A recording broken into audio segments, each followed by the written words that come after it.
పచ్చగున్న సంసారంలో ఈ సర్పంచ్ పదవి వచ్చి నాశనం చేసింది. ఆఖరికి తన ఆత్మహత్య దాకా పోవాల్సిన పరిస్థితి ఎందుకు వచ్చిందంటే రాజకీయ వ్యవస్థ, తెలంగాణలో ఉన్నటువంటి రాజకీయ వ్యవస్థ, రాజకీయ నాయకుల యొక్క వాళ్ళ ప్రవర్తన కావచ్చు, సర్పంచుల పట్ల, ప్రజల పట్ల వాళ్ళకున్న ప్రేమ ఏందో చెప్తున్నది. ఇక్కడ ఇంతమంది లక్షల బిల్లులున్నాయి ఒక్కొక్కరి. వీళ్ళందరూ కూడా ఎవరు కూడా అంత గ్రామానికి చేసినటువంటి పనులే.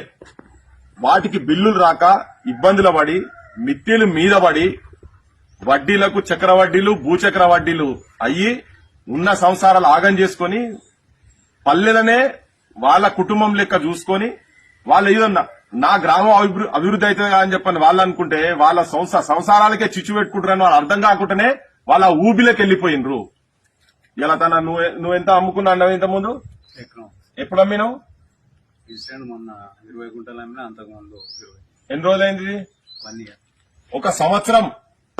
కొంతమంది మళ్ళీ దీన్ని బురద చల్లేటోళ్ళు ఉంటారు కదా, ఇక వాళ్ళకి ఇగో 6 నెలల కింద ఒక 20 గుంటలు, అంత ముందు 20 గుంటలు ఎకరం. ఒకవేళ సర్పంచే కాకుండా లేకపోతే మీ ప్రభుత్వాలు బిల్లులు టైం దానికి ఇచ్చేది ఉంటే వాళ్ళకి ఇబ్బందులు ఉండకపోవు. ఏం చేయాలో అర్థం కాక అప్పులోళ్ళకి ఎట్లా జవాబు చెప్పాలో తన చెప్పిండు ఇంత ముందు.